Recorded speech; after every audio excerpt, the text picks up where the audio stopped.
Olá, seja muito bem-vinda aqui ao canal de O Tempo no YouTube. Eu sou Letícia Fontes, editora adjunta de política, e hoje o nosso convidado aqui do Café com Política é o deputado federal, presidente do PL em Minas Gerais, Domingos Sávio. Deputado, obrigado por estar aqui com a gente hoje. Obrigado, Letícia. Obrigado, Simon. Obrigado a vocês que nos acompanham. Prazer estar aqui novamente. Queria já aproveitar e perguntar para o senhor sobre essa questão eleitoral aqui em Minas Gerais. A gente teve principalmente uma mudança no comando do União Brasil. Essas últimas semanas, isso agitou ali os bastidores políticos. Como que essa mudança ali do União Brasil, estava tudo caminhando que o União Brasil poderia ali apoiar o vice-governador Matheus Simões. Agora o cenário muda. Como que fica o PL em toda essa história? Bom, isso não afeta o PL. Primeiro, reiterar que a gente tem uma relação muito respeitosa com a União Brasil, como temos também com o vice-governador, que deve estar assumindo como governador nos próximos dias, Matheus Simões, mas o PL é um partido que atua de forma absolutamente independente. Temos uma boa relação naquilo que a gente tem convergência de princípios, de valores. Mas o PL, e aliás isso já é fruto de uma coisa boa que nós reformulamos na política eleitoral no Brasil. Até pouco tempo, nas eleições, os partidos podiam fazer coligação proporcional, ou seja, para eleger vereadores, para eleger deputados estaduais e federais, partidos se coligavam.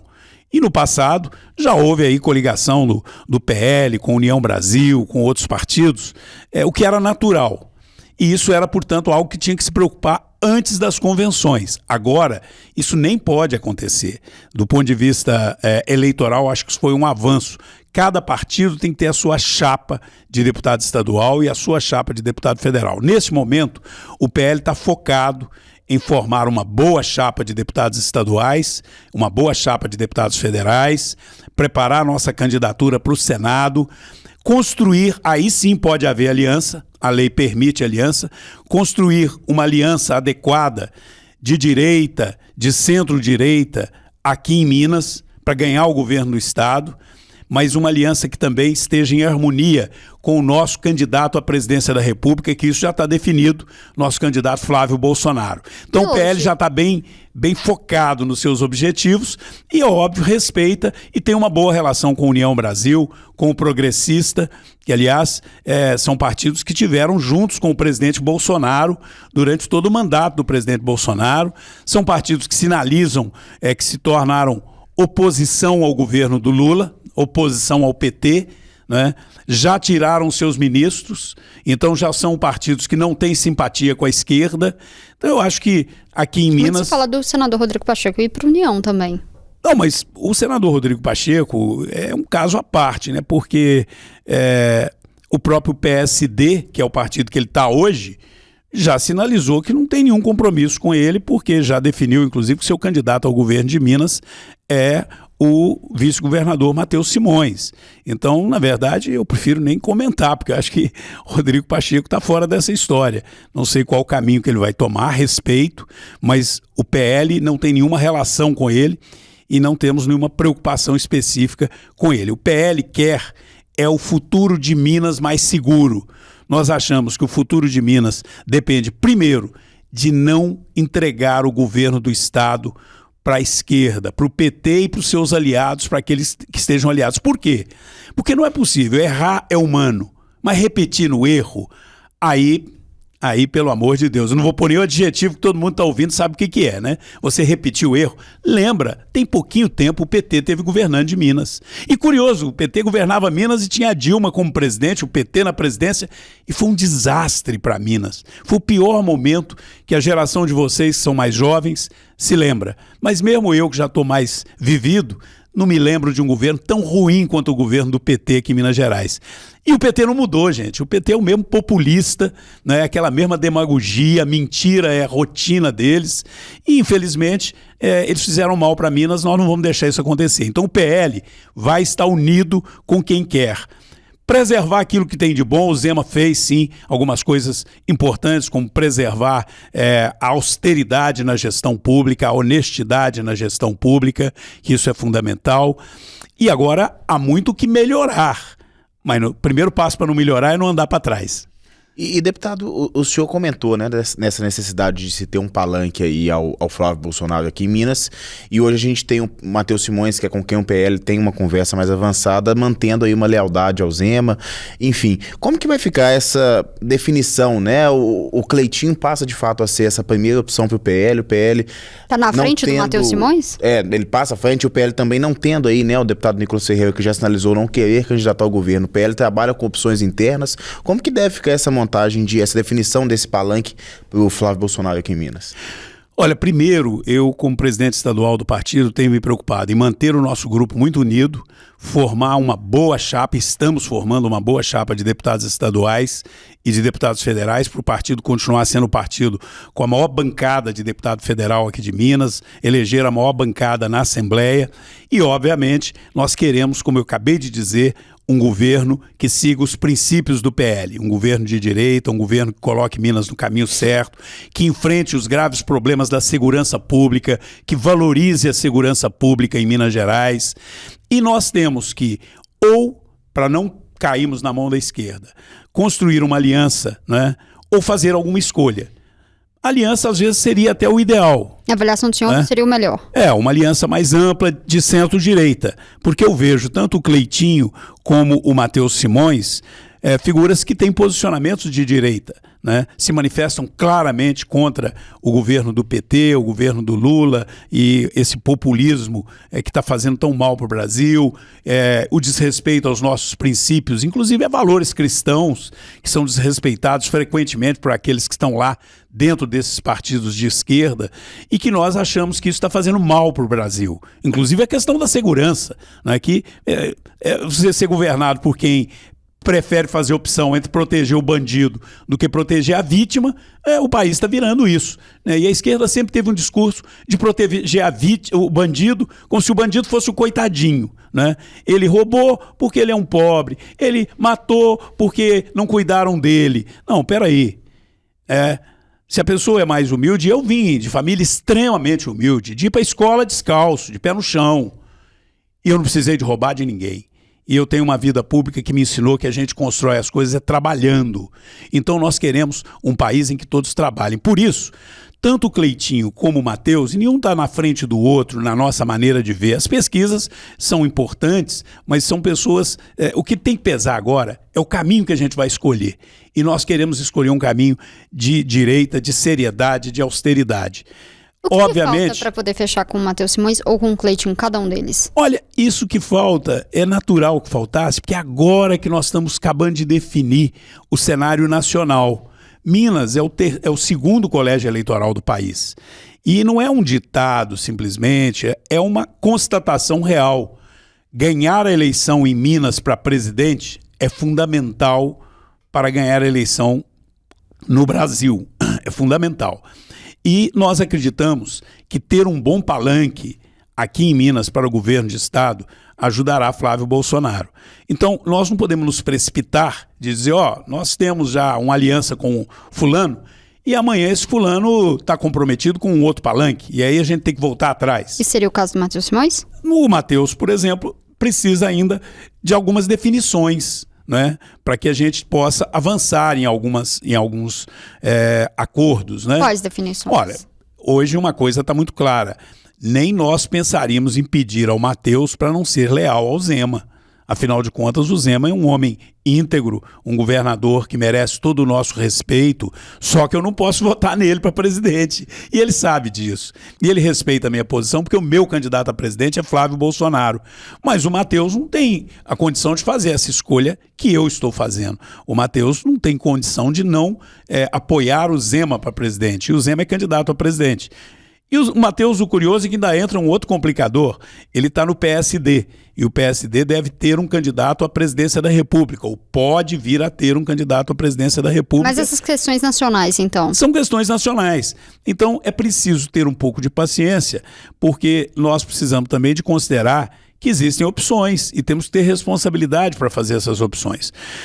E são opções fortes, importantes. O Cleitinho é uma liderança e aí é uma questão que não dá para fechar os olhos, que em todas as pesquisas que eu vi até agora, ele figura liderando com uma ampla margem, fruto de ter sido sempre um político sensível àquilo que aflige, que faz a população sofrer e reclamar da omissão, da incapacidade, da inoperância dos governos. Mas ele em alguns momentos tem mostrado apoio ou faz alguns acenos, algumas pautas, inclusive ali do presidente Lula, que isso incomoda ali alguns integrantes do PL. Isso seria um problema? Olha, talvez em algum momento tenha faltado algum cuidado com a fala, mas eu vejo o Cleitinho como uma pessoa de direita, que se comporta como um político de direita e que vota praticamente todos os projetos que são caros para nós. Esteve conosco lutando pela anistia, né?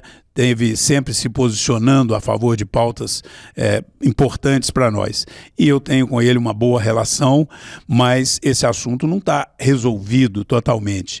Até porque entra um terceiro componente. Quando eu falo em opções, é porque nós temos um prazo que vai até o início de abril, que é o prazo para você filiar quem será candidato. Isso vale tanto para quem pretende ser candidato a deputado estadual, federal, senador e, obviamente, governador e presidente da República. O PL tem bons quadros, o PL tem quadros com condições de ganhar o governo do estado, e Nicolas é um deles. É claro que eu já vou deixar aqui bem objetivo, que não é o desejo do Nicolas. O Nicolas tem tido uma maturidade, uma responsabilidade enorme com o país. Ele, eu acho que no lugar dele, uma pessoa menos madura, e olha que ele ainda é bem jovem, mas não pode se associar simplesmente o fato de ser jovem e dizer que é imaturo. Você tem pessoas de mais de 50 anos que às vezes têm o comportamento de um adolescente, né? Não aprendeu a ter responsabilidade. E o Nicolas aprendeu a ter responsabilidade muito cedo, né? A formação que o Edésio, a família, aquela família cristã, deu ao Nicolas é de construção da casa sobre a rocha. E o Nicolas é muito coerente, muito firme, e ele vê que nesse momento ele pode ser muito mais útil ao país como um todo, e ele está fazendo isso muito bem na Câmara Federal. Por isso não é o desejo dele, porque senão era um nome praticamente consensual para a direita. O próprio Cleitinho já disse isso, né? Mas também não pode ser descartado, porque ainda temos prazo para estar discutindo. Nem ele quer, nem nós do PL queremos, porque ele também é um grande puxador de voto. Mas tem outros nomes dentro do PL, tem nomes que podem vir a se filiar ao PL. Portanto, o PL é um partido hoje que já tem, né, uma aceitação nacional. Curioso, os dois partidos que têm maior aceitação nacional, a gente fica escutando muita gente falando, tem que acabar com a polarização e tal, mas é o povo que manifesta essa polarização. Os partidos com maior aprovação ou que tem o maior número de apoio é o PL e o PT, que estão em posições antagônicas. E a própria Bíblia diz, olha, seja quente ou frio, morno, ou você ficar sendo vira-casaca, não funciona. Então eu acho que essa polarização, eu até concordo que a radicalização extrema, né, a radicalização doentia, de não respeitar o outro, de brigar em casa por causa de política, isso precisa de acabar. Nós precisamos saber respeitar o outro, mas ter posição, para mim, está muito associado a ter caráter, a ter lado. E em política isso é fundamental. As pessoas precisam parar com essa bobagem de que dizer que é melhor a gente ser meio termo. Em política, ser meio termo está muito associado a ser falso, a enganar o eleitor, a fazer um discurso de uma forma e depois, quando está no poder, agir de outra. Então nós do PL temos uma posição muito clara. Nós temos princípios que a gente colocou como um decálogo, aliás, o presidente Bolsonaro é que colocou isso, e que para nós são sagrados. Até porque nessa polêmica toda aí de quem vai filiar para ser candidato no PL, eu como presidente do partido e converso muito isso com o Nicolas, olhe, para filiar o PL, para ser candidato a deputado federal ou estadual, antes de ver se a pessoa tem muito voto ou não, a gente quer ver o caráter, quer ver a história e quer ver o que ele defende. Porque nós não queremos, e o Nicolas até tem dito isso, ele está coberto de razão, nós não queremos ser palanque para eleger alguém que vem para o PL, porque assim, no PL vai ser mais fácil ser eleito, porque o Nicolas vai puxar voto e de repente lá com 30 mil votos eu me elejo estadual, às vezes até federal com essa quantia de voto, mas Aí depois que eu estiver lá, eu faço o que eu bem quiser. Eu voto a favor do aborto, eu voto para liberar droga, eu voto com o que um empresário foi lá e negociou meu voto. Não, peraí, chega disso. Nós temos que ser radicais na defesa de princípios na política. E nesse aspecto o PL não vai abrir mão. Nós vamos continuar tendo lado. Nosso lado é conservador, é de direita, é de defesa dos princípios cristãos, é de defesa da família e, obviamente, de um combate duro à corrupção. E isso é questão fundamental.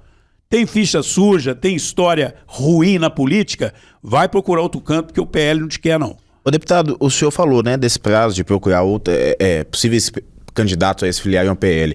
Anteriormente o Cleitinho já havia sido sondado, o senhor já teria conversado com ele também para ir para o PL. Essa pode ser uma alternativa, né, de tentar levar ele para o PL para facilitar uma candidatura. E um outro ponto, o senhor falou muito sobre segurança pública e uma ala dentro do PL aqui em Minas mais ligada à segurança pública tem uma resistência muito grande a esse apoio com o vice-governador Matheus Simões. Isso poderia ser um peso maior na balança na hora de definir essa candidatura do partido no palanque com o Flávio Bolsonaro? Olha, deixa eu responder direto essa sobre segurança pública, porque eu também concordo que nós estamos devendo a segurança pública. E eu acho que se a gente perguntar para o Matheus, ele também vai concordar, sabe? Porque é o óbvio, a gente precisa valorizar a segurança pública e nós temos falado isso com ele. Aliás, foi objeto de uma reunião nossa da bancada com o Zema, ainda no início do ano, no final de 2024, início de 2025, aí em janeiro de 2025, sentamos com ele novamente, janeiro ou fevereiro, e dissemos, olha, até para a gente continuar tendo condição de te dar algum apoio na Assembleia, para criar um ambiente possível de alianças no futuro, para nós é fundamental algumas pautas da segurança pública. E nós pedimos a ele, naquela ocasião, recomposição salarial das forças de segurança, pedimos a ele a questão do auxílio alimentação para os policiais militares, civis, bombeiro e da polícia do sistema penal e mais algumas outras questões. O certo é que ele nos atendeu em parte, e uma parte importante, mas que não é tudo. Ele nos atendeu com algo que já está na conta do policial militar e do policial civil, e foi o PL, a bancada mineira do PL, a bancada federal, que levou isso por escrito ao presidente. Vocês devem ter feito cobertura na época, pedindo a ele que a gente queria um olhar especial para a segurança pública. Aí, alguns meses depois, ele anunciou o auxílio alimentação, que deu uma melhoria razoável, principalmente para aquele que está na base, para o soldado, para o cabo, para o sargento, aquele que está na rua, no dia a dia, combatendo o crime, proporcionalmente, porque ele recebeu o mesmo que o comandante do batalhão, que está com o topo do salário, recebeu.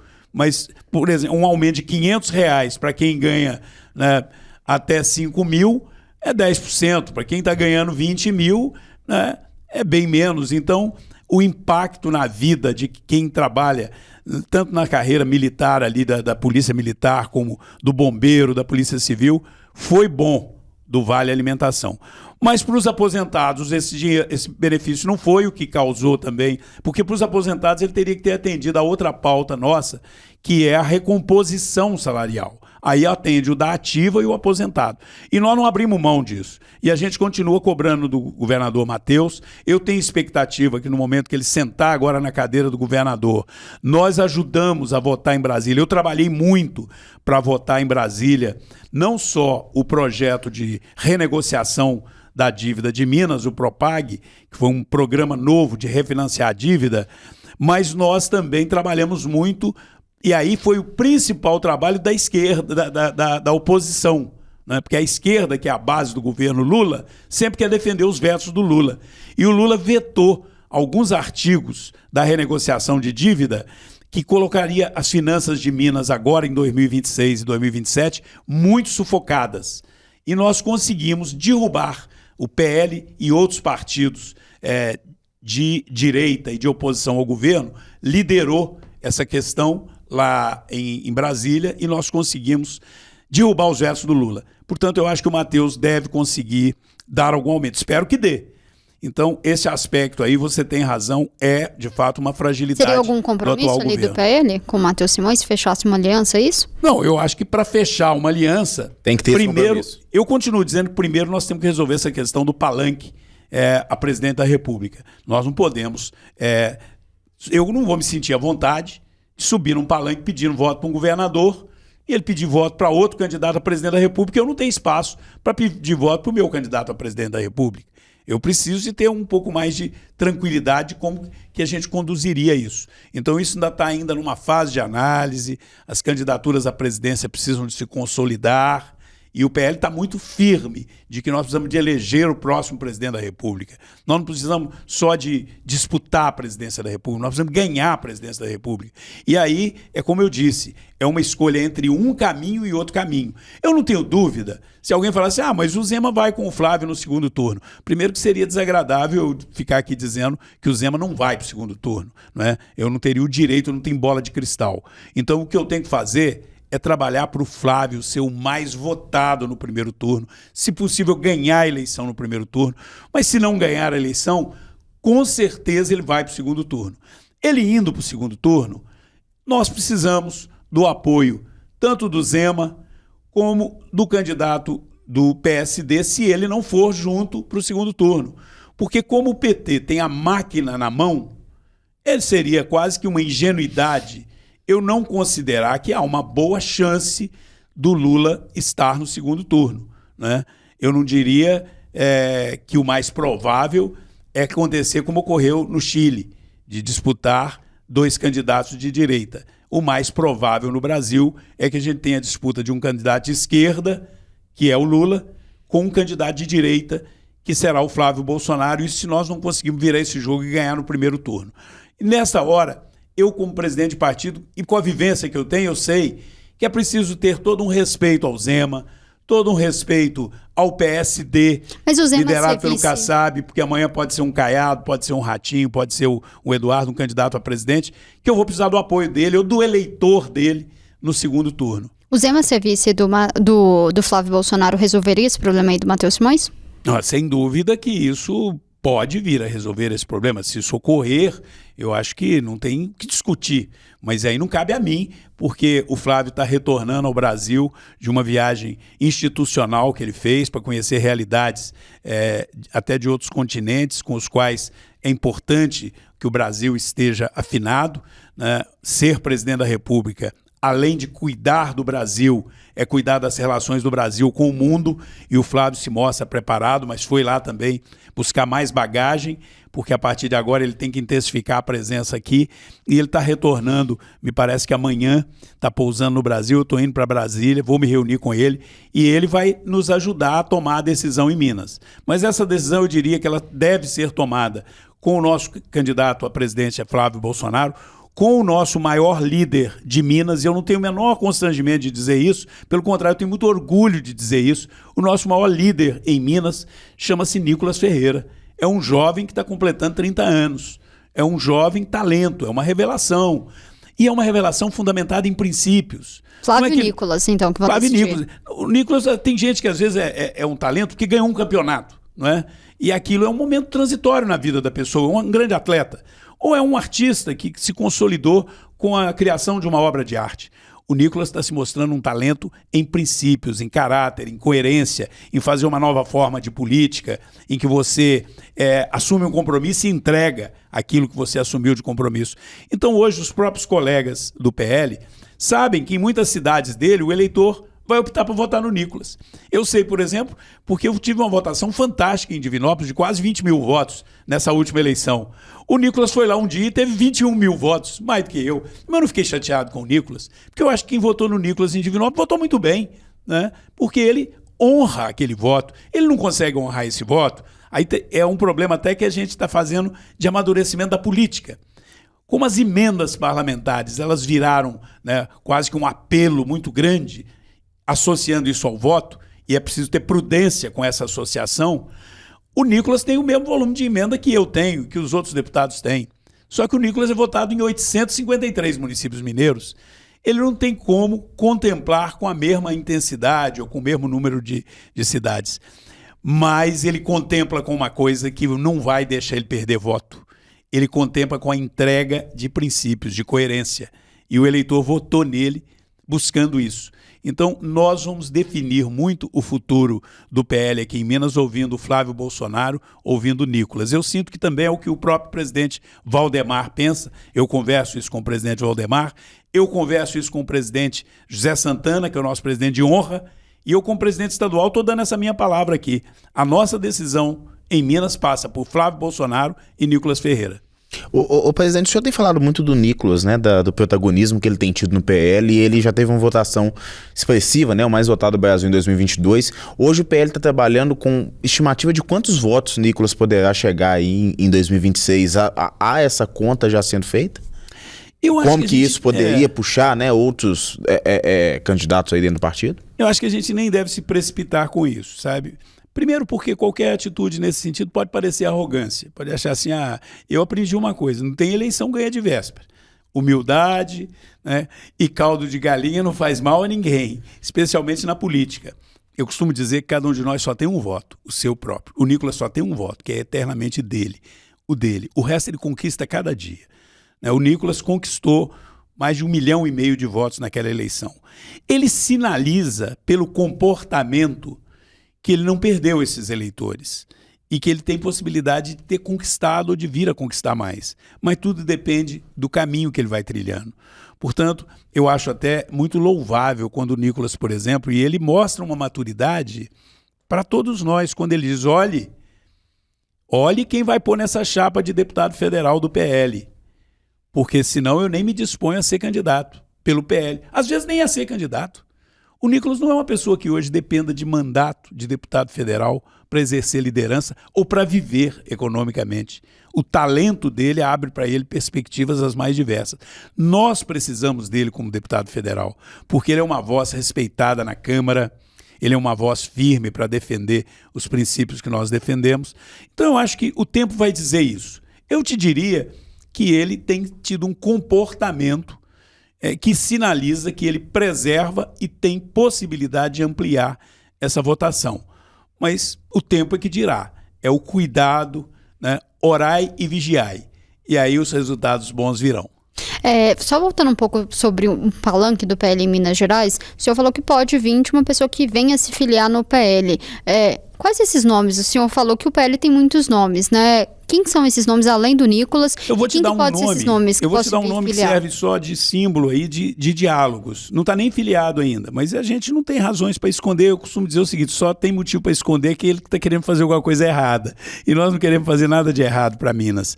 Então, semana passada, eu tive uma boa conversa com o Flávio Roscoe, que é o presidente da Federação das Indústrias de Minas Gerais. O Flávio sinalizou há algumas semanas atrás que pretende se desincompatibilizar do cargo de presidente, que só vence, parece que no final do ano, no ano que vem. Ele anteciparia a saída para estar em condições de se filiar a um partido e colocar o seu nome à disposição de Minas Gerais. É um bom nome, é um nome que mostrou competência na gestão privada, mostrou sensibilidade com a questão pública. Ele me passou alguns números que me deixou impressionado, como ele conseguiu, sob a sua gestão, ampliar o número de alunos, inclusive alunos com bolsa plena, porque tem muitos alunos que pagam a mensalidade no sistema S da FIENG, no SESI, né, que é a formação de profissionais, de técnicos, né, que é uma coisa que a gente precisa tanto no Brasil, para as pessoas saírem do Bolsa Família e ter um emprego digno, em vez de ficar ali mendigando R$600, ganhar 3, 4, 5 mil reais e cuidar da sua família. Um bom técnico ganha isso no Brasil hoje, mas tem que ter alguma qualificação profissional, né? Às vezes a gente tem uma dificuldade de achar um bom eletricista, você não acha, né? Um bom pedreiro, né? Um bom armador, né? Até na área de frigoríficos você não consegue mão de obra qualificada. E você tem milhares, milhões de pessoas no Bolsa Família mendigando ajuda. Então, não quero que acabe com a ajuda. Quem precisa tem que ser ajudado. E nós do PL jamais vamos pensar em deixar. Já foi o Bolsonaro que passou o Bolsa Família de menos de 200 para R$600. Mas eu defendo que isso não é o suficiente. Não é aumentar o Bolsa Família, é aumentar a alternativa de gerar emprego para essas pessoas. Então, figuras que vêm com essa visão, como o Flávio, que fez uma boa gestão, ampliou o número de alunos no sistema, mais do que triplicou, ele me mostrou números fantásticos, eu acho que nós devemos estimulá-lo a vir para a política. Mas eu não fiz com ele nenhum compromisso de cargo majoritário. Eu disse que as portas estão literalmente abertas. Por que eu não fiz? Porque nós ainda estamos numa fase de análise. Nós temos nomes como o Cleitinho, que eu disse, tem o próprio Matheus Simões, tem outros bons nomes. Mas eu te dei um exemplo para dizer o seguinte: tem alternativas, ninguém precisa de sentar no trono antecipado achando que a eleição está decidida. Nós temos um prazo ainda de filiação.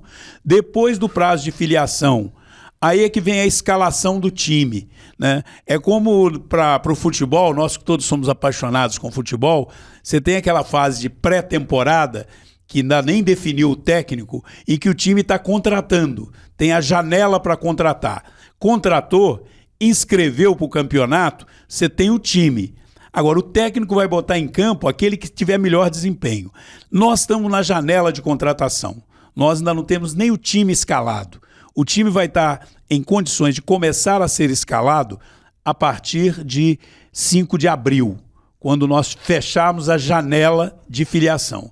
Ali nós vamos ver, olha, quem são os nossos candidatos a deputado estadual, federal, e quem será nosso candidato a governador. A presidente já definimos, Flávio Bolsonaro, não é? Quem será nosso candidato a senador? E aí nós ainda temos o prazo até a convenção, que é julho. A convenção, então, nós temos aí para poder, de fato, colocar o time em campo para julgar e para ganhar vários meses. É natural essa ansiedade, faz parte do jogo. Vocês, profissionais da imprensa, sempre às vezes vão querer antecipar ou antever qual vai ser a indicação, mas eu estou trazendo um papo bem transparente. O PL está muito consciente que pode ter um acordo com A, B, C, mas pode ter um candidato próprio que ainda se filie dentro desse prazo regimental. O Flávio Rosca, por exemplo, ele se encaixaria aí nesses diferentes cenários que o senhor citou, seja com o Cleitinho, seja com o Flávio, com o Matheus Simões, ele se encaixaria aí, às vezes, como um possível candidato a vice nessas opções que o senhor colocou? Olha, o Flávio é daquelas contratações aí, que é aquele jogador que joga no meio de campo, mas que pode sair para fazer gol também, sabe? Então eu acho que ele pode se encaixar sim, ele tem um perfil que pode, porque o Flávio, pelo que eu sei, até nunca teve filiação partidária, ele é uma pessoa que defende, como eu disse, essas preocupações sociais, e ele mostrou isso na FIENG, preocupando com a formação de jovens, mas também é muito austero na defesa da livre iniciativa, do empresariado, é um bom gestor. Pelo que eu sei, a FIENG prosperou muito. Hoje é uma instituição que tem aí ativos que ultrapassam a casa dos bilhões de reais, ou seja, a instituição se fortaleceu. E a gente precisa disso em gestão pública, né? Você está vendo aí que tristeza o Brasil ter um mau gestor como Lula, o Correio dando prejuízo de bilhões de reais. O Correio dava lucro, o Correio funcionava bem e dava lucro com o Bolsonaro. Agora o Correio não funciona bem, está em greve, bilhões de prejuízos. Nós estamos vendo outras empresas públicas entrando em colapso. Aí quem é o dono da empresa pública? Quem que vai tomar prejuízo? É o povo brasileiro, porque esses prejuízos depois se refletem em aumento de imposto. E o aumento de imposto representa aumento de mercadoria, nas mercadorias. Ou muitas das vezes esse prejuízo significa menos dinheiro para a saúde, menos dinheiro para a educação, menos dinheiro para a segurança pública, para pagar um bom salário para o servidor. Então ter um mau gestor, quem paga o preço de ter um mau gestor é o cidadão. O cidadão, quando elege, principalmente para cargo executivo, ele tem que começar a pensar o seguinte: eu estou escolhendo um gerente para o meu negócio. Eu sou o dono do negócio. O cidadão é que é o dono do dinheiro. Não tem dinheiro público. O dinheiro é do cidadão. Ah, mas de todo cidadão? Claro que é de todo cidadão. O cidadão mais pobrezinho, até o do Bolsa Família, ele paga a conta de luz, né? Agora já estão querendo criar uma política no Brasil para ele não pagar o gás, não pagar a luz, não pagar nada. Daqui a pouco ele vai ter que ficar só em casa dormindo. E alguns trabalhando. A gente tem que mudar isso no Brasil, gente. Chega. É claro que ajudar quem precisa é imprescindível. Eu sou um cristão. Eu seria incapaz de apoiar um governo que não preocupe com os mais pobres. Mas a melhor maneira de preocupar com o cidadão pobre é dar dignidade para ele, estimular ele a trabalhar, a ele cuidar da sua própria família. Cria condições para isso. Eu sou autor de um projeto de lei que está começando a tramitar, que cria o Banco Social do Emprego, para que todo cidadão que receba Bolsa Família, ele ao receber, ele seja obrigado a autorizar que o nome dele, os dados cadastrais e qual a aptidão que ele tem, que trabalho ele se sente capaz de fazer, ou até se ele não tem aptidão para nada, se ele aceita um curso, ou melhor, ele tem que aceitar um curso, e esse cidadão recebe o Bolsa Família com uma condição: o seu nome é uma lista de emprego aqui. Tem muita gente precisando de empregar. E na hora que empregar você vai continuar recebendo o Bolsa Família, até você sair daquela fase de experiência, que é 3 meses. Eu pus até 6 meses no projeto. Depois, você para de receber o Bolsa Família. Combinado? Combinado, assina. Mas e se o cara não quiser? Então ele sai fora do Bolsa Família. Mas hoje não. Hoje, se ele quiser, e tem gente que a mãe recebeu o Bolsa Família há 15, 20 anos atrás, ela já morreu, agora a filha continua com o Bolsa Família, daqui a pouco é a neta. Nós estamos criando gerações e gerações que vão ficar eternamente no Bolsa Família. E o Bolsa Família não pode acabar, eu não quero acabar com ele, mas eu quero acabar com a miséria, com a pobreza. Nós precisamos de focar em acabar com a pobreza. E só aqueles que você irremediavelmente não conseguir tirar da pobreza vão continuar recebendo essa migalha que é o Bolsa Família. Porque isso aí é questão humanitária e nunca vai poder parar de existir. Mas não pode ficar parecendo que é o paizinho Lula que deu. Que paizinho Lula? Nunca foi o Lula. Isso é o governo. O Bolsonaro deu mais do que ele. Mas não pode ser prioridade de governo. Então, por isso, um nome como o do Flávio Rosco é um nome a ser considerado. Mas eu não estou aqui fazendo campanha para ele, não. O Flávio nem sabe ainda se ele tem, de fato, essa decisão assim. Ele disse que está à disposição. O que eu estou dizendo é que tem sim que pensar em outras alternativas. Mas nesse momento nós temos aí nomes como o do Matheus, tem o Cleitinho, e nós estamos dialogando para achar o melhor caminho, uma vez que nós precisamos de eleger Flávio Bolsonaro com um bom apoio aqui de Minas Gerais. Deputado, falando agora um pouco de candidatura ao Senado, o senhor tem colocado o seu nome aí como pré-candidato, tem o desejo, né, de se candidatar ao Senado. Na avaliação do senhor, de preferência pessoal, o senhor prefere ser candidato ao Senado em uma chapa própria do PL ou com o Matheus Simões? Eu quero ser candidato com um candidato a governador que eu tenha entusiasmo para ajudá-lo, convicção de que ele poderá fazer um bom governo para Minas, porque o candidato a presidente eu já estou muito motivado. Eu sei que o Flávio Bolsonaro, ele é um Bolsonaro atualizado.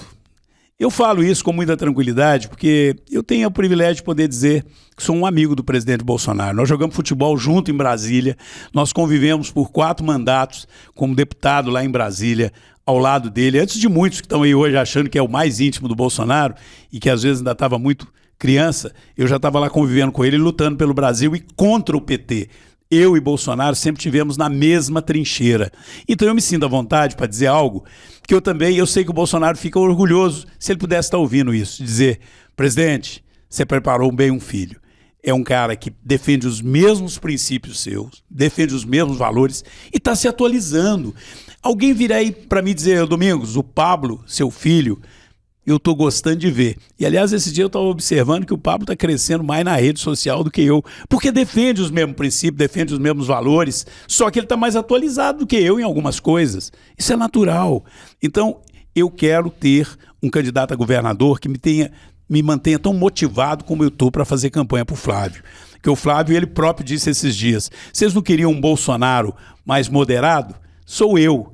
Na verdade, ele é mais moderado apenas no sentido de que ele está mais em sintonia com algumas questões atuais e que o presidente é o exemplo para ele. O presidente é inigualável, é insuperável, né? E isso o próprio Flávio diz, e eu também digo, o presidente Bolsonaro. Mas o presidente Bolsonaro, em algumas coisas, às vezes, ele não conseguia ter o controle emocional e muitas vezes deixou de tê-lo até com a imprensa, né? Isso não é novidade para ninguém. E isso em momentos críticos, como a pandemia, por exemplo, que ele foi o presidente que mais ajudou se comparado com a nossa América Latina inteira, foi um homem que investiu em mais de 500 milhões de doses de vacina, só não vacinou quem não quis, e o que ele disse foi, olha, se você não quiser vacinar, você tem que ter o direito, afinal de contas eu defendo democracia, eu não vou sair amarrando as pessoas na rua para elas receberem vacina, numa vacina que ainda estava num processo ainda de aprimoramento. Eu tomei a vacina, o Flávio Bolsonaro tomou a vacina, o Bolsonaro não quis tomar, só que a forma com que ele comunicou isso, depois eu conversei isso com o presidente Bolsonaro, ele não mudou de ideia, Bolsonaro é um homem muito firme, muito coerente, mas ele sabe que algumas coisas da forma com que ele conduziu acabaram gerando oportunidade para os adversários judiar da imagem dele, né? Torná-lo quase que um monstro, sendo que o Bolsonaro é um cara extremamente humanitário. Eu conheço o presidente Bolsonaro, um homem simples, um homem brincalhão. Um outro detalhe, que ele próprio faz autocrítica, né? Fala muito palavrão. Depois ele dizia assim, eu vou parar de falar porque a Michelle está brigando comigo porque eu ando falando palavrão. Essas coisas é o tempo que às vezes vai moldando as pessoas e a realidade que ela está vivendo. O Flávio mostra-se preparado e eu quero um candidato a governador de Minas em harmonia com o Flávio para a gente ganhar governo de Minas e ganhar a presidência da República. Mas você me perguntou, foi sobre o Senado. Eu estou muito motivado. Eu estou com 8 mandatos de vida pública. Acho que aquilo que é essencial e que não é mais do que minha obrigação. Uma coisa é o indivíduo estar entrando na vida pública hoje e falar que não tem nenhum processo. É aquele que ainda não tirou a carta de motorista e se orgulha de ainda não ter multa, né? Eu tenho mais de 30 anos servindo a população. Antes disso, eu já servia como presidente de cooperativa, eu sou médico veterinário e ao exercer minha profissão, eu acabei sendo líder de cooperativismo, de sindicato rural, e depois eu fui vereador, prefeito, deputado estadual, deputado federal, e mantive, primeiro, aquilo que é fundamental no ser humano, a coerência, sempre defendendo os mesmos valores que eu defendo hoje, a honestidade. Conheço toda Minas Gerais, tenho recebido um estímulo de prefeitos de todos os partidos, sem exceção, mas principalmente, é claro, dos partidos, dos prefeitos do PL, prefeitos do União Brasil, prefeitos mais à direita, mais do centro, mas prefeitos em geral. Eu fui vice-presidente da Associação Mineira dos Municípios quando fui prefeito de Divinópolis. Tenho recebido o estímulo dos colegas deputados, mas tenho tido muito respeito pelos outros 2 nomes. Antes eram vários, mas alguns já recuaram, como o Maurício do Vôlei, que manifestou apoio à minha candidatura, como o Vili, vereador de BH, que também me ligou mostrando, né, a sua simpatia ao nosso nome, mas ainda o Eros Biondini, por quem eu tenho um enorme respeito, sou colega até de profissão. Pai do Eros foi meu professor na UFMG. Aquela história que ele poderia sair do PL se não fosse candidato ao Senado, isso aí... Eu não acredito. O Eros é uma pessoa boníssima, um coração maravilhoso, um cristão exemplar, é um homem que, na verdade, ele se divide um pouco entre a atividade pública e a pregação, porque ele é um talento também na música gospel, né? Na música religiosa, isso também consome boa parte da agenda dele. Não tenho dúvida que, se eleito senador, também seria um grande senador da República. Eu acredito que o momento está mais apropriado para a minha candidatura, até por uma trajetória mais longa, pela minha idade, que sou mais velho do que ele, mais experiente em alguns aspectos, mas não sou melhor do que o Eros em nada. Como não me julgo melhor do que nenhum dos outros colegas. Tem um outro colega, que é o deputado Caporeso, deputado estadual, com quem eu tive um pouco menos de convivência com o Eros. O Caporeso está no primeiro mandato dele de deputado estadual, mas é um deputado atuante, um homem firme, de direita, de princípios e convicções com as quais eu comungo, né? Muitas das vezes as pessoas não conhecem a história toda da gente, né? E acham assim, olha, o Domingos é bolsonarista de agora. Eu era líder da oposição a Dilma, né, o líder da oposição liderando o impeachment da Dilma, ao lado do Bolsonaro, construindo uma história de coerência. Então, o que às vezes nos diferencia é um pouco a trajetória. Mas por quê? Porque a minha trajetória é mais longa, né? Minha trajetória é mais longa, não dá para comparar a minha trajetória com a trajetória do Caporeso, que é o deputado que está no primeiro mandato como deputado estadual, excelente deputado, né? E que tem sido coerente na sua defesa daqueles valores, mas que eu escutei alguém dizer, mas alguns andaram dizendo que você, Domingos, é mais moderado. Bom, então acho que agora que eu ouvi o Flávio Bolsonaro dizendo que ele mantém os mesmos princípios do pai, mas que é mais moderado para algumas questões, isso não deve me impedir de ser o escolhido. Mas eu reitero aqui uma coisa que eu disse no início. Aquele nome que foi escolhido será o nome que deve unir a todos. Quem vai eu espero que seja eu. Porque eu estou trabalhando com humildade, mas com muita determinação. Mas se eu não for escolhido, aquele que foi escolhido terá o meu apoio, sim. Eu nunca cogitei de mudar de partido porque o projeto não é pessoal. Candidatura ao Senado seria muita infantilidade, eu acho que até egoísmo, você pensar como um projeto pessoal. O Senado da República, nesse momento, mais do que nunca, precisa de alguma forma, refletir o sentimento do Brasil. O Brasil hoje, e para nossa tristeza, para nossa vergonha, já tem quase 70% da população contra o STF. O Supremo Tribunal deveria ser aquela corte respeitada por todos, isenta, uma corte transparente, uma corte sem uma opção ideológica, comprometida com a Constituição, e virou uma vergonha. Nós estamos vendo a associação de figuras que estão sentadas ali para julgar com familiares associados ao crime organizado, associado a bandidos que roubam o Brasil. E essas pessoas não têm a humildade de fazer uma autocrítica, de dizer, opa, peraí, isso está errado. Não, querem tratar como se estivesse certo. A esposa do Dias Toffoli ser contratada, né, pelo Banco Master, já com todo o imbróglio, né, ocorrendo, ser contratada para defender bandidos a peso de ouro só porque é esposa do ministro Dias Toffoli, porque ela não tem nenhuma história que a qualifique para ser, né, uma expert em defender uma instituição financeira, tanto que nem está presente nos processos do Banco Master e no Banco Central, e recebendo 130 milhões. Isso é uma podridão. Né? Então, a minha postura é firme, não só de assinar, mas lutar pelo impeachment do Dias Toffoli. A minha posição é clara contra o do Alexandre de Moraes, né? O Alexandre de Moraes, a sua esposa do Alexandre de Moraes. É porque, olha para você ver, a gente já começa até a misturar o nome do ministro que está envolvido com o ilícito. Né? O ministro tem uma esposa recebendo 130 milhões, Alexandre de Moraes. O ministro Dias Toffoli chama para si, e os seus irmãos são donos de um resort envolvido com todo um sistema de crime organizado e de Banco Master. E vem o Lewandowski, que deixa de ser ministro e é contratado e vira ministro do Lula. E é essa turma que está lá dizendo que estão lá para defender a democracia, que estão lá para dizer que o Bolsonaro é um risco para o Brasil, que estão envolvidos com o crime. E cadê o Senado da República para reagir? Temos lá um Cleitinho que bate firme, temos lá um Rogério Marinho que bate firme, mas temos uma minoria. Né? Então, eu acho que a minha experiência, não só para chegar e usar uma tribuna, não é só isso. Ir para o Senado não é usar a rede social, não é ser um senador bom de rede social. É um senador que conheça cada detalhe ali dentro, que ocupe espaço nas comissões, que trave uma comissão estratégica até que um problema como esse seja enfrentado. Olha, se o Senado da República quisesse fazer o impeachment do Alexandre de Moraes, ou pelo menos discutir, já tinha feito isso, porque eles teriam condições absolutas de travar algumas ações lá dentro. E a minha experiência, e essa experiência começa lá atrás como vereador em Divinópolis, como prefeito, como deputado estadual, líder da maioria na Assembleia Legislativa, líder da oposição na Câmara Federal, né? Atuando como vice-líder do presidente Bolsonaro no mandato dele, sempre muito ligado à defesa desses valores. Eu sinto que eu não tenho nem o direito de vacilar agora. Tenho que lutar para ir para uma candidatura ao Senado, mesmo sabendo que ela é uma candidatura mais difícil do que eu me reeleger deputado federal. Mas agora não é procurar o mais fácil ou o mais difícil. Agora é procurar o que o Brasil precisa.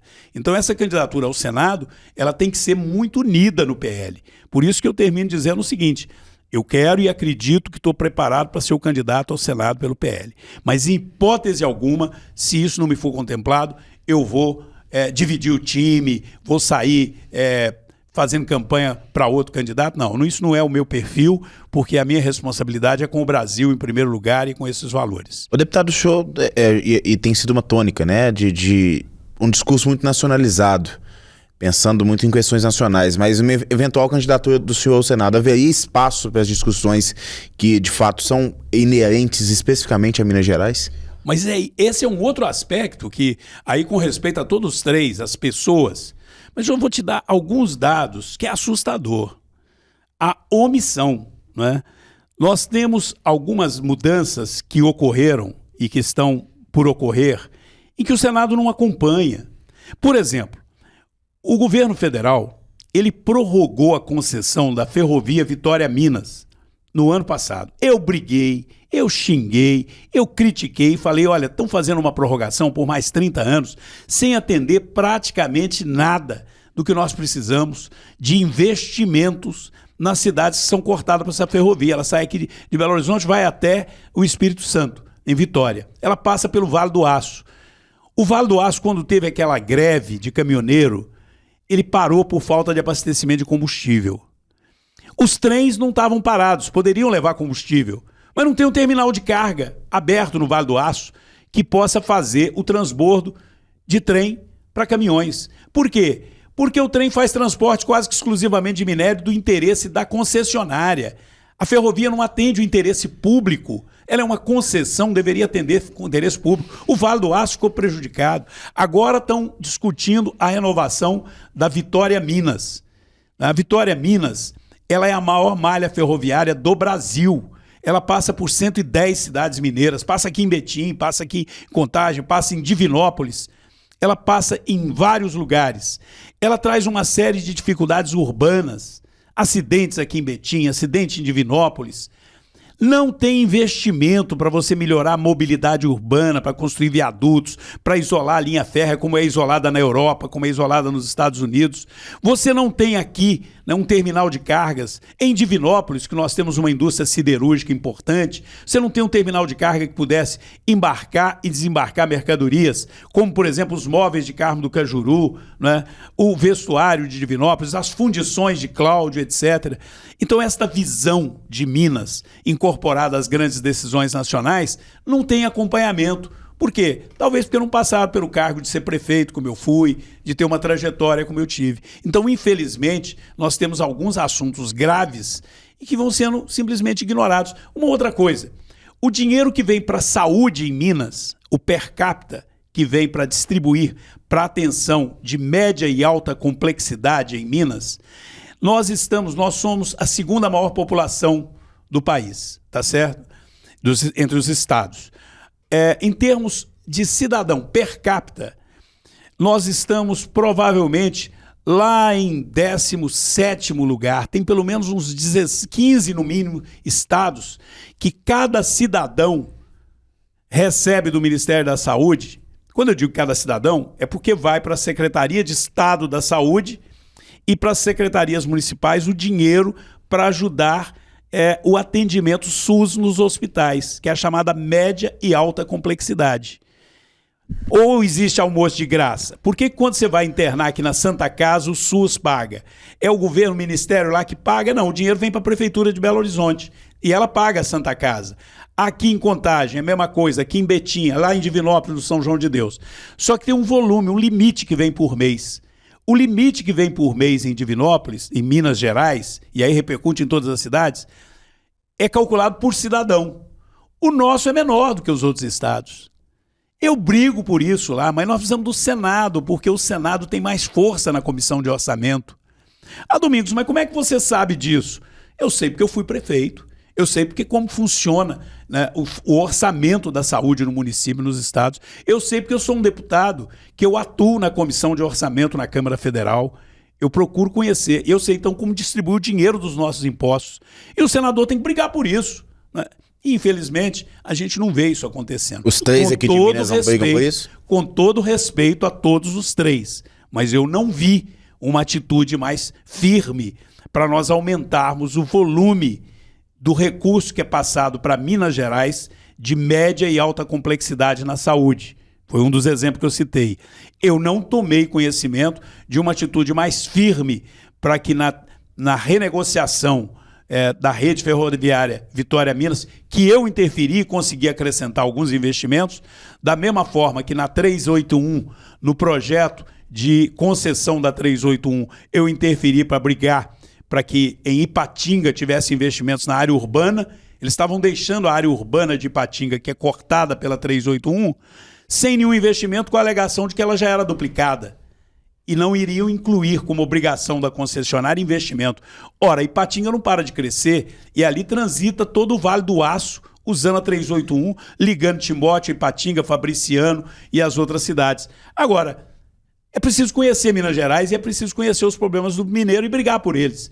E essa é a minha vocação. e a minha experiência. Por isso eu acho que está na hora da gente ir para o Senado, porque aí a gente pode ser uma voz mais firme em defesa desses projetos e em defesa de uma pauta de costumes e principalmente da coragem de enfrentar um STF que hoje está acumulando poder no Brasil e implantando uma ditadura do judiciário que é nefasta, que é terrível para todos os brasileiros. E quem que vai decidir no PL quem que vai ser o candidato ao Senado? Olha, eu entendo que a palavra do presidente Bolsonaro é fundamental. O presidente Bolsonaro disse para mim, pessoalmente, que eu seria candidato ao Senado. O Caporeso tem falado isso também. E o Caporeso disse isso também. Quando ele disse isso, eu estava até fora do Brasil e recebi um telefonema do Caporeso, reitero o respeito que tem por ele. Ele me disse, o presidente falou que eu serei candidato e que você será o outro candidato. E eu falei, olha, Caporeso, eu nem vou divulgar isso, mas agora eu estou tendo que divulgar, que nós estamos afunilando, porque eu acho que nós temos que aguardar para ver se seremos mesmo 2 candidatos pelo PL ou não. Porque é possível legalmente ser 2? Legalmente o partido, como vamos eleger 2 vereadores, o partido pode apresentar 2 candidatos. Mas, estrategicamente, é conveniente? Ora, se for estrategicamente conveniente, o presidente Bolsonaro deve manter isso e o Flávio Bolsonaro, que fala por ele, deve manter isso. Mas eu, pela minha experiência política, eu te digo sinceramente, seria até mais cômodo para mim dizer, que bom, é 2. Então quem está mais falando nisso sou eu, Caporeso, vamos os 2. Mas eu acho que estrategicamente, eu costumo dizer, isso pode ser um abraço de afogados. Isso pode ser uma decisão estratégica errada, porque nós precisamos de pensar na eleição do nosso presidente Flávio Bolsonaro. Eu acho que ele tem a consciência de que buscar alianças é fundamental para não deixar a esquerda perpetuar no poder. E se nós formos buscar aliança, é possível que nessa busca de aliança o PL tenha que lançar um candidato ao Senado e fazer aliança com um outro partido, tendo um segundo voto de um outro partido, o que também potencializa, te dá mais chance de ser eleito. Você pode ter o primeiro voto daqueles que são mais alinhados com o partido e ter um segundo voto de um partido que está coligado numa eleição para governador, para a presidência da República. Bom, como existe esse impasse, eu respeitarei a decisão que venha através do presidente Flávio Bolsonaro, né, que hoje fala pelo presidente Bolsonaro, e obviamente do presidente Valdemar da Costa Pereira. Eu tenho conversado com o Rogério Marinho, que é o senador que está com a missão de coordenar o trabalho de campanha, foi meu colega no PSDB, somos amigos de longa data, e ele me disse que acredita que nos próximos dias é saudável que a gente tenha uma decisão para a gente começar a organizar melhor. Eu sou cobrado a cada minuto por prefeitos, por vereadores, por lideranças, inclusive por prefeitos que me apoiam e que estão sendo procurados por deputados ou candidatos a deputados, dizendo, o Domingos vai ser senador, eu estou querendo o seu apoio. E como são muito leais, ligam para mim dizendo, eu estou te aguardando. Eu falei, então aguarda mais um pouquinho, porque é preciso a gente ter essa prudência para que a gente tenha uma decisão de união. Primeiro, porque eu reitero aqui, eu tenho também muito respeito pela candidatura do Eros Biondini, do Caporeso, dos demais nomes que foram citados. O pai do Nicolas. Não, o pai do Nicolas foi cogitado, né? Mas ele próprio, o Nicolas com quem eu conversei, ele me disse que não há menor interesse nesse momento. O pai dele é muito focado na missão evangelizadora dele. O Edésio realmente é um homem muito centrado no que faz e isso está fora de questão. Eu penso que hoje ainda os 3 nomes que eu vejo que estão sendo cogitados é o meu nome, o nome do Eros, o nome do Caporeso, e com muito respeito ao Ville, o vereador Ville, está sendo um talento na Câmara Municipal de Belo Horizonte, um vereador que tem conseguido aprovar vários projetos importantes para a pauta conservadora, que é a linha de trabalho dele, mas ele já me manifestou o desejo de ser candidato a deputado federal. O deputado Maurício do Vôlei também, que teve o nome cogitado, também é um deputado muito atuante, uma pessoa brilhante, é um nome bastante popular, é um campeão olímpico e é uma figura que tem apoiado muito o esporte em várias cidades, mas eu tenho visto também um foco dele na campanha de deputado federal, a assessoria dele já tem feito campanha direta explicitando o desejo de ver o meu nome como senador. Então o Maurício é um amigo também, por isso eu tomo a liberdade de dizer que os nomes que eu estou vendo que ainda colocam aí além do meu é do Caporeso e do Eros, pelos quais eu tenho muito respeito e espero que a gente chegue num consenso e eu sendo o candidato vai ser fundamental o apoio deles, são pessoas que eu prezo, com quem eu convivo bem, mas se for um deles pode ter certeza que terão o meu apoio também.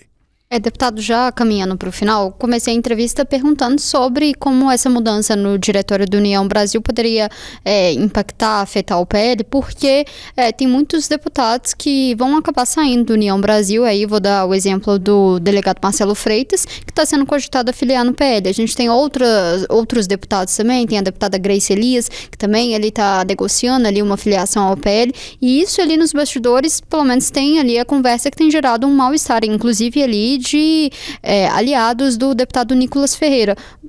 Porque não, o que estaria combinado é que o PL não filiaria deputados com mandatos. Como que fica essa história? Olha, na verdade, nós fizemos mesmo, após uma reunião da bancada federal e estadual, que eu sempre procuro fazer, devo fazer uma logo após o Carnaval, a gente sempre faz reuniões e eu, como presidente estadual, além dos membros do Executivo, convido todos os deputados para a gente fazer sempre uma gestão compartilhada, ouvindo todos. E num dado momento foi feito esse apelo, essa proposta por alguns dos colegas. Nós levamos esse pedido ao presidente Valdemar de que tanto a bancada estadual, onde nós já temos 11 deputados, como a bancada federal, pedia que nós evitássemos de trazer deputados com mandato, indiferente do nome, por uma questão que é comum a todos os outros partidos. Quem está nos ouvindo é bom que compreenda isso, que é uma forma que o partido tem também de dar oportunidade para novas lideranças. Porque, veja bem, se você tem um colega deputado que está num outro partido, ele já vem com um peso eleitoral, com uma força de possivelmente ficar com uma das vagas. E às vezes alguém que é filiado ao partido, que foi prefeito, ou que é vereador, que já luta pelo partido, que é militante do partido, ou que foi deputado na eleição passada pelo partido, perdeu a eleição, mas ficou na primeira suplência, né?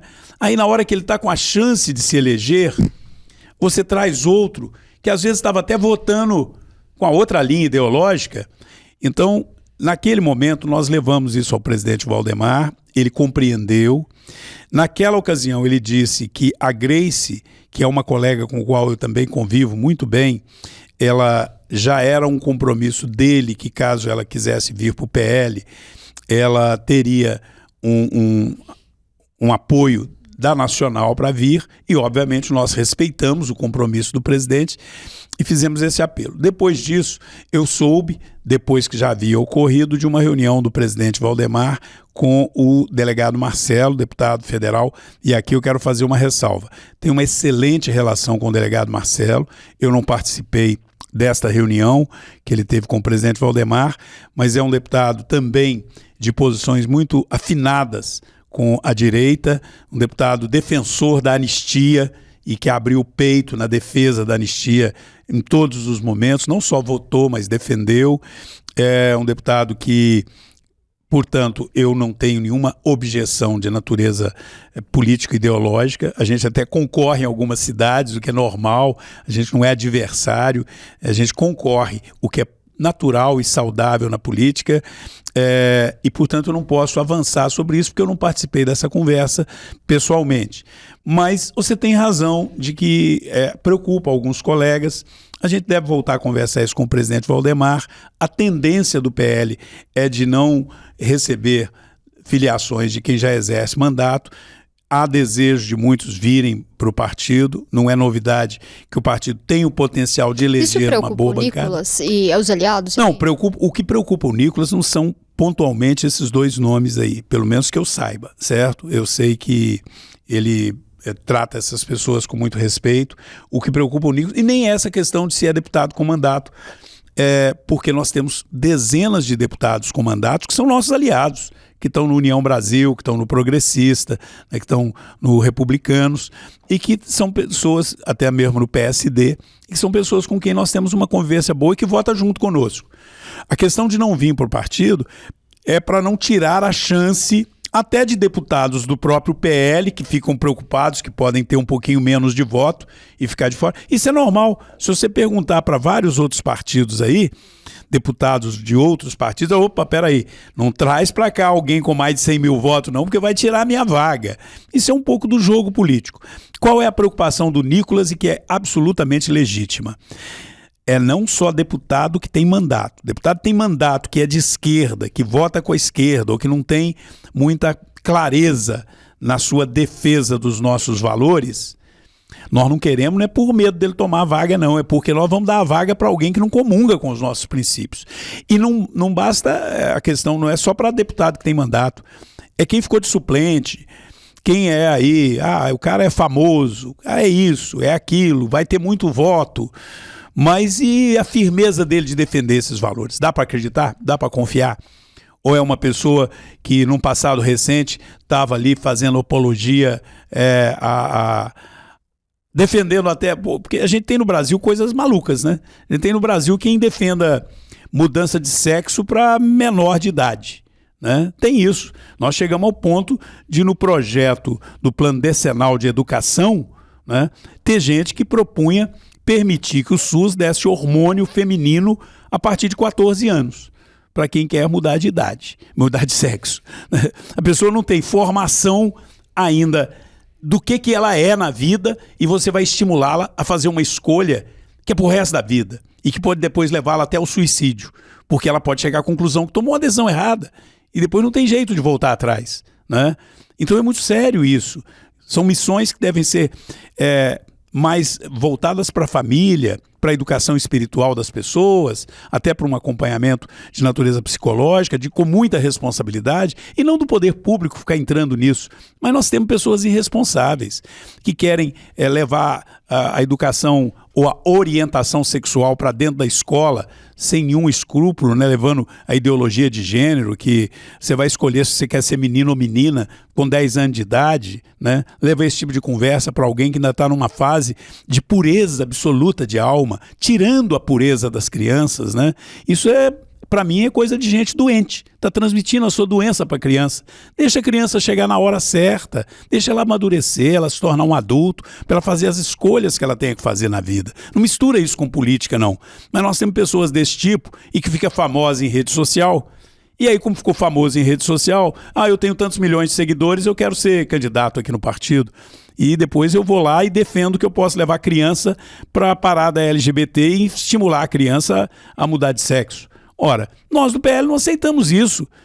Mas então você tem preconceito contra homossexual? Claro que não, eu tenho amigos homossexuais, eu tenho pessoas na família que têm opção sexual dela e que eu respeito profundamente. Eu não respeito é tentar enfiar na cabeça de uma criança uma influência dessa natureza, desrespeitando a natureza que Deus nos deu, a natureza sexual com a qual nós nascemos. Depois as opções que o caráter, a formação, a vida da pessoa levá-la a fazer como escolha é um direito dela. Mas nós, se não tivermos cuidado, a gente defende isso como princípio do partido, como o combate às drogas, como o combate à corrupção, e depois elege alguém que pegou carona. O Nicolas está coberto de razão, eu já disse isso no início do bate-papo e reitero, a nossa chapa será primeiro primorosa, rigorosa com relação a caráter. A questão de ter voto é fundamental, porque senão não se elege, mas é importante, é imprescindível, é inegociável o caráter. Presidente, uma última pergunta. O PL Mineiro chegará unificado nas eleições? E aí eu pergunto isso por essa indefinição, né? Pensamentos opostos aí sobre candidatura ao Senado, essa possível movimento de filiação de outros parlamentares, né?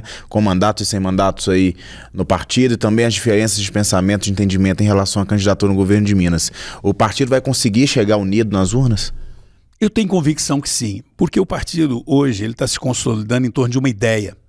Isso é muito mais forte que um nome. E eu tomo como exemplo o que está acontecendo com o Flávio Bolsonaro. Eu confesso para você que muitos achavam que seria o Tarcísio. Eu mesmo cheguei a pensar que na impossibilidade de ser o Bolsonaro, que a gente lutou até o último minuto, eu continuo achando que a história vai fazer essa justiça, e infelizmente tarde. Deus com certeza jamais vai abandonar de fazer a justiça divina e de botar as coisas no lugar, mas hoje a injustiça está prevalecendo, o inocente está preso, retirado da vida pública de uma maneira covarde, e o nosso presidente Bolsonaro está lá. Nós vamos continuar lutando pela anistia, mas eu não tenho a menor esperança que a gente possa tê-lo como candidato a presidente. E aí, agora, nessa eleição, agora o Flávio foi indicado e eu confesso que a muito surpreendeu, mas eu não demorei meia hora do anúncio que eu vi pela imprensa para festejar e louvar a Deus e dizer: vamos ter o filho de um presidente honrado, com uma história bonita e um jovem preparado. Foi 4 vezes deputado estadual, tentaram manchar o nome dele de todas as formas, abriram o sigilo bancário do Flávio. O presidente Bolsonaro já era presidente e o Flávio se elegeu senador. Aí a perseguição vem. Aí inventaram uma tal de rachadinha, abriram 12 anos retroativo, não encontraram nada. Aliás, se tivesse alguma coisa com o Lula no poder, com o STF do jeito que está aí, vocês acham que o Flávio estava aí, livre, leve e solto aí? Né? O Flávio não tem nada de errado com ele, está preparado. Naquele momento, muita gente ainda ficou assim vacilando. Logo, logo veio o Tarcísio de uma maneira muito firme. Não, o Flávio é meu candidato, eu sou candidato à reeleição em São Paulo e hoje eu não vejo uma única voz no PL vacilando de que o Flávio será o nosso presidente da República. Então, assim como o Flávio hoje já é um consenso e unificou, eu estou me referindo principalmente a quem tem um poder de decisão no partido, deputados federais, senadores, mesmo os deputados estaduais. Principalmente falo de deputados federais que eu convivo com toda a bancada lá em Brasília e senadores. Mas aqui em Minas, na hora que decidir, nós temos um time bom e coeso e que sabe da responsabilidade nossa com o futuro de Minas. E eu vou te dizer mais, na hora que o PL tomar uma posição aqui, aquele caminho que a gente tomar será o caminho da direita. E você imagina que alguém que é do nosso lado vai querer marchar com algum candidato que esteja lá aliado com o PT? Não vai, mas não vai de jeito nenhum, porque na verdade também em Minas a eleição vai ter essa polarização. Ou é quem quer caminhar com Lula e a turma do PT, ou quem quer caminhar com Flávio Bolsonaro e nós do PL, seja com o candidato próprio do PL ou com quem a gente se aliar. Só uma última pergunta muito rápido. Quem que vai assumir o PL em Minas? Porque o senhor deve pedir uma licença também. Quem que vai ocupar o lugar do senhor? Olha, nós temos uma figura que é uma referência para nós no PL. Eu não tenho a ousadia de dizer quem vai assumir, porque isso cabe ao presidente Valdemar. Né? O sistema partidário no Brasil é um sistema que ainda vai precisar de evoluir. Eu defendo isso, espero que no futuro a gente evolua para um processo mais preparado para a convivência democrática, plena, mas o processo não só no PL, em quase todos os partidos, é de comissões provisórias, em que você tem a nacional nomeando quem dirige o partido dos estados. O presidente Valdemar tem uma relação boa com todos os colegas deputados federais e estaduais são preparados, mas nós temos um privilégio. O PL tem um presidente de honra em Minas. Tem um presidente de honra que estava lá antes, acho que de todos os deputados federais e estaduais chegar, ele já estava lá e que presidiu o PL por muitos anos, ajudou a construir o PL, que é o Zé Santana.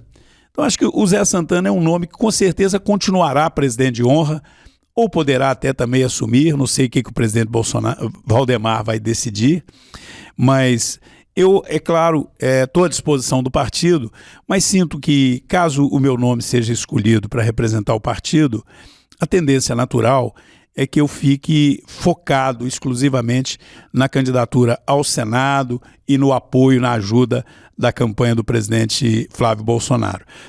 Então eu não posso te antecipar, mas isso não será o problema. Isso será feito com o comando do presidente Valdemar da Costa Neto, em harmonia com o presidente Zé Santana, e acho que a gente deve manter uma coisa que eu tenho procurado fazer, que é uma gestão compartilhada.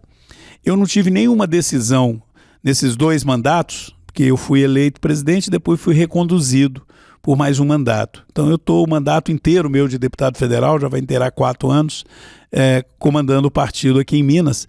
Não teve uma única decisão que fosse contestada por nenhum dos colegas, porque elas foram tomadas de forma colegiada.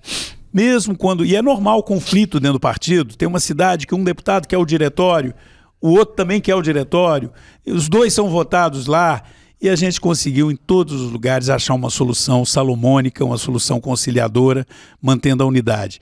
E eu acho que essa forma de gestão para partido deve se prevalecer, porque uma vez alguém eleito deputado, seja o Nicolas com 1,5 milhão de votos, ou aquele que foi o que foi menos votados, todos têm o mesmo mandato, todos têm a mesma representatividade, todos devem ser respeitados, e é assim que eu tenho administrado o PL, e obviamente vou continuar lá, e vou continuar dando essa opinião. Gente, vamos decidir em conjunto, porque decidindo em conjunto, mesmo aquele que não foi contemplado com a decisão, vai respeitar a maioria. É assim que eu espero que continue. Queria agradecer a presença do senhor aqui hoje, sempre muito bem-vindo. Voltar mais vezes, deputado. Obrigado a vocês. Eu quero reiterar o seguinte, a minha esperança, que mantém muito forte na democracia, ela depende muito da imprensa. E ainda existem veículos independentes como o Tempo. Ainda existem. Porque, infelizmente, a gente sabe que tem uma parcela significativa que tomou um lado. E isso não é bom, né? Eu acho que a independência, a capacidade de olhar para um lado, olhar para o outro, ajuda a informar melhor. E vocês estão de parabéns. Muito obrigado pelo espaço. A gente fica por aqui, mas você acompanha esses e outros conteúdos aqui no canal de O Tempo, no YouTube e também no portal otempo.com.br. Até mais.